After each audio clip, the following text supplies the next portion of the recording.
ಮಹದೇವಪುರದ ವಿಧಾನಸಭಾ ಕ್ಷೇತ್ರ ವರ್ತೂರು ಪೊಲೀಸ್ ಠಾಣೆಗೆ ಗಂಜೂರು ಗ್ರಾಮದ ಸರ್ವೆ ನಂಬರ್ 290ರಲ್ಲಿ 21 ಗುಂಟೆ ಜಮೀನನ್ನು ಮಂಜೂರು ಮಾಡಲು ನಾನು ಮಾನ್ಯ ಕಂದಾಯ ಸಚಿವರಿಗೆ ಗಮನ ಸೆಳೆದಿದ್ದೆ.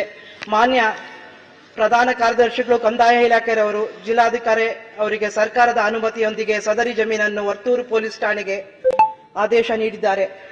ಅದಕ್ಕೆ ನಾನು ಸರ್ಕಾರಕ್ಕೆ ಮತ್ತೆ ಸಚಿವರಿಗೆ ಕಂದಾಯ ಸಚಿವರಿಗೆ ಅಭಿನಂದನೆಗಳನ್ನು ಸಲ್ಲಿಸುತ್ತೇನೆ.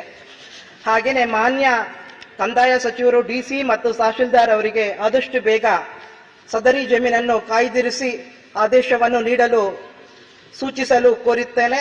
ಪೊಲೀಸ್ ಇಲಾಖೆಯವರು ಆದಷ್ಟು ಬೇಗ ಜಮೀನನ್ನು ತಮ್ಮ ವಶಕ್ಕೆ ಪಡೆದುಕೊಂಡು ಕಟ್ಟಡ ಕಾಮಗಾರಿಕೆಯನ್ನು ಪ್ರಾರಂಭಿಸಲು ನಾನು ಮಾನ್ಯ ಗೃಹ ಸಚಿವರಿಗೆ ಕೋರುತ್ತೇನೆ. ಮಾನ್ಯ ಸಭಾಧ್ಯಕ್ಷರೇ, ಅವರು ಪೊಲೀಸ್ ಸ್ಟೇಷನ್ಗೆ ಸರ್ಕಾರಿ ಜಮೀನನ್ನ ಕೇಳಿದ್ರು, ಕೊಟ್ಟಿದ್ದೇವೆ. ತಕ್ಷಣ ಕೆಲಸ ಆರಂಭ ಮಾಡಬಹುದು, ಏನ್ ತೊಂದರೆ ಇಲ್ಲ.